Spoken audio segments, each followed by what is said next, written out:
Now, Berliners have been marking the 70th anniversary of the end of the Berlin Airlift. Crowds gathered to mark the day in 1949 when the Soviet Union abandoned attempts to blockade West Berlin. Rahul Joglekar reports.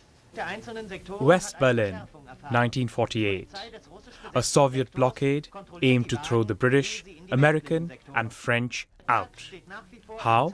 By shutting roads, closing bridges and paralyzing a city of 2 million people.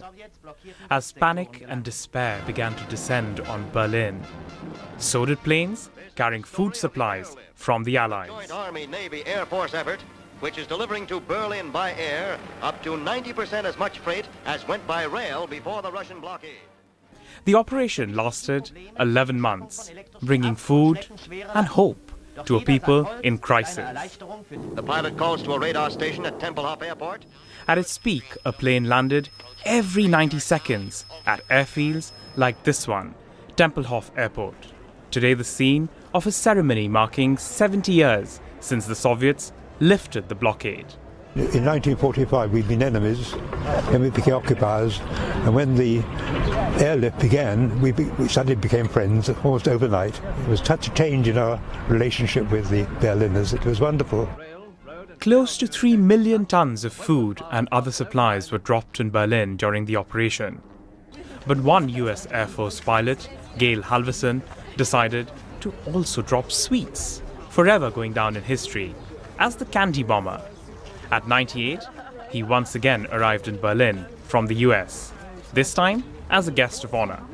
The heroes of the Berlin Airlift were not the pilots. The heroes were the Germans. Parents that were left after the war and the children. They were the future of the relationship and the free world, and to make choices. They were free to make choices.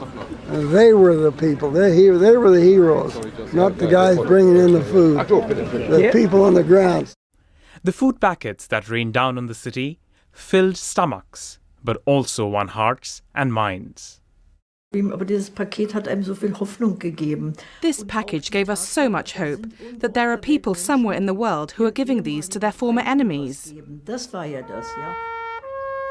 The bugles of war in Europe may seem distant to so many today, but the skies over Berlin's Tempelhof Airport have seen very different days.